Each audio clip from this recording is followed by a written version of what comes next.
carved from a single solid piece of granite. In an angled trench in the middle of a granite mountain, it represents a true logistical nightmare for the primitive capabilities of the ancient Egyptians. Scoop marks in Aswan granite look like they were carved yesterday by machines that did not exist for another 4,000 years. Grok AI ran scans of 847 cuts and delivered a shocking verdict. Industrial rotary diamond-tipped tools, not pounding stones, not copper saws. We are talking about a precision variance of just 4.3% in tiny shafts where no human arm could ever swing a tool. Scientists who spent years studying the Bronze Age are now staring at data that rewrites human history. And get this, the oldest cuts are the most perfect. Scars of the gods. Mainstream history says that ancient workers used round balls of a rock called dolerite to pound the granite into shape. They say thousands of workers stood there for years, hitting the stone until it crumbled. But then everything changed when AI started looking at the data. Grok AI analyzed the photogrammetry of these walls and found that the marks are way too regular. For a human to make these marks with a handheld stone, they would need about 18 to 24 inches of space to swing their arm. The problem is that many of these marks are inside narrow shafts that are only 3 feet wide and 50 feet deep. There is literally no room to swing anything. The real kicker is the precision. The AI found that the curvature of these scoops has a variance of only 4.3%. This means every single scoop is almost exactly the same size and shape. If you were tired or if a different worker took over, that number would jump way up.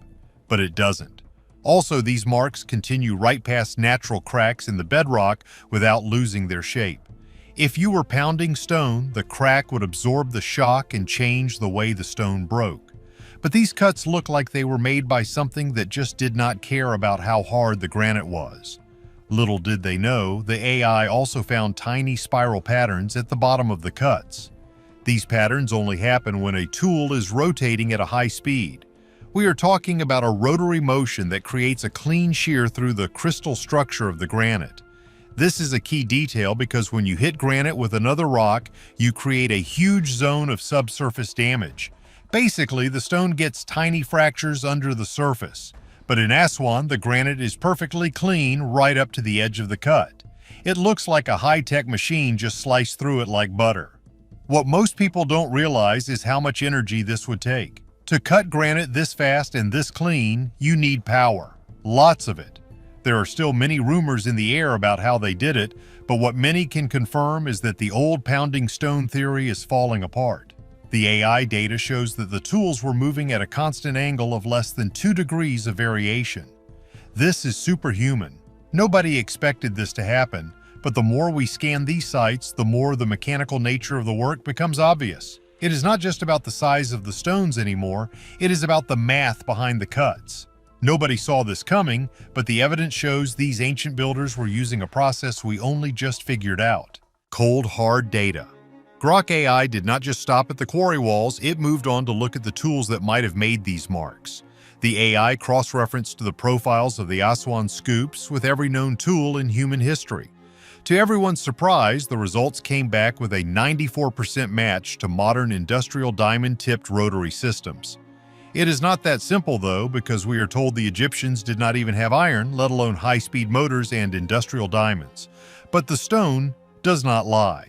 The microscopic analysis showed clean crystal shears that only happen with localized heat and high-speed friction. There were even trace amounts of corundum found in the cuts. Corundum is a 9 on the Mohs scale of hardness, which is just below a diamond. It is exactly what you would use to tip a heavy-duty cutting tool today.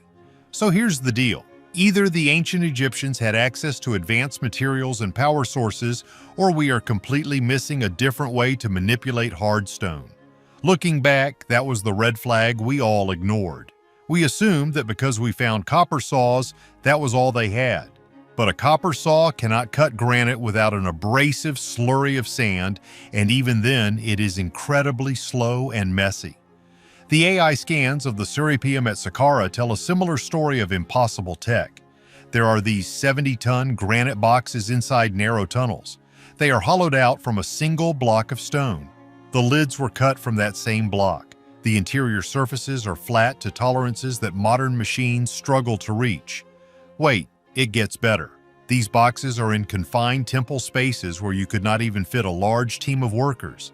The AI measured the corners and found they are perfectly square to a degree that is usually only seen in precision engineering today. Many are not seeing the truth here because it is too scary to admit. If the AI is right, then our entire timeline of technology is wrong. Scientists like Dr. Tomasz Kowalski have confirmed that the rotary shear signatures on these boxes match what we see in modern factories.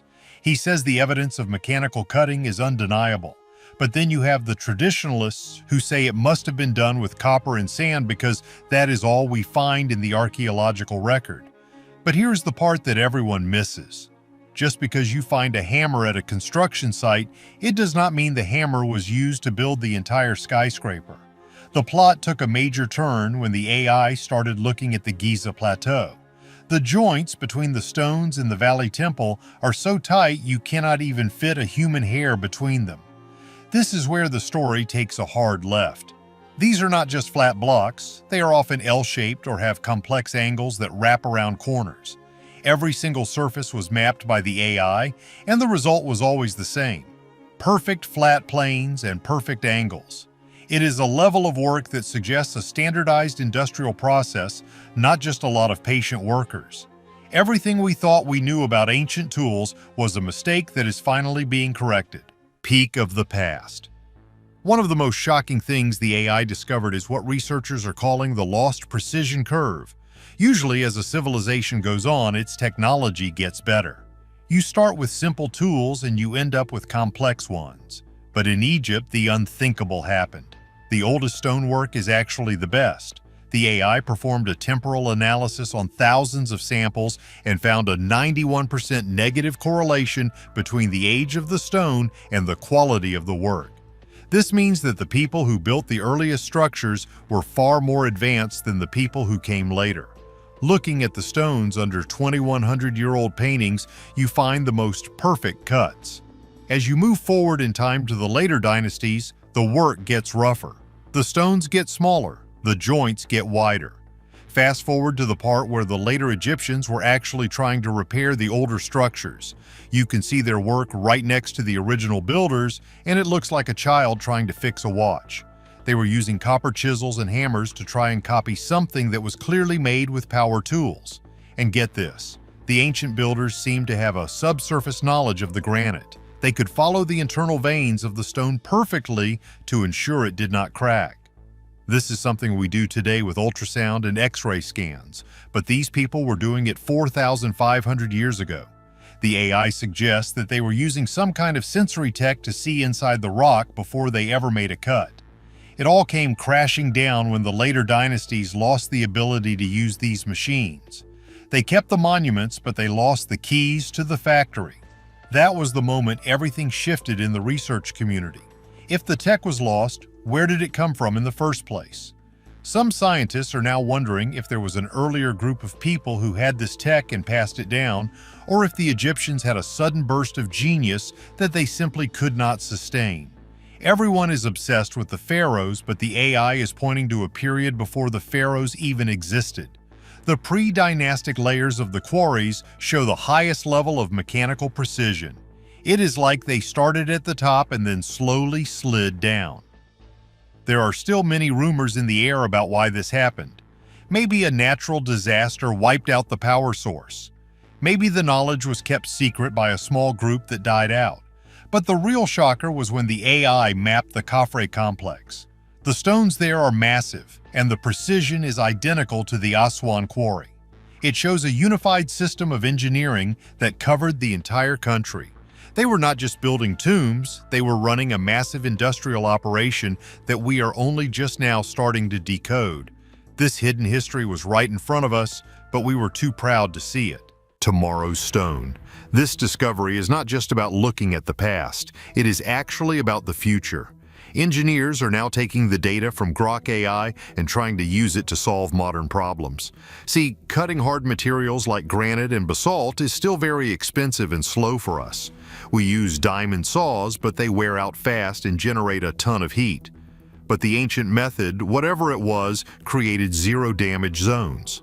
If we can figure out the exact frequency or rotation speed the ancient Egyptians used, it could revolutionize how we build things today. We are talking about big changes in aerospace and renewable energy. For example, making precise turbine blades from very hard materials is a huge challenge. If we can use the ancient blueprint to cut stone or metal with 40% less waste and higher speed, it would be a massive win for modern industry. Early tests using the AI-derived parameters on test blocks have already shown a huge jump in material removal rates. Engineers were shocked to find that the ancient patterns actually help the tool stay cool and sharp for much longer. But there is a massive caveat. We still do not know what was powering these tools. Our modern rotary systems are heavy and need a lot of electricity. The ancient marks are found in places where a modern generator would not even fit. This is the part that everyone misses. The tech was not just advanced, it was portable and efficient in a way we still do not understand. Scientists are divided on whether this was a sonic technology or some kind of chemical softening of the stone. But the AI is leaning toward a mechanical rotary system that used very specific vibrations to break the stone's bonds. And that was just the beginning. Some researchers are looking at the possibility that the ancient Egyptians were using a type of renewable energy we have ignored.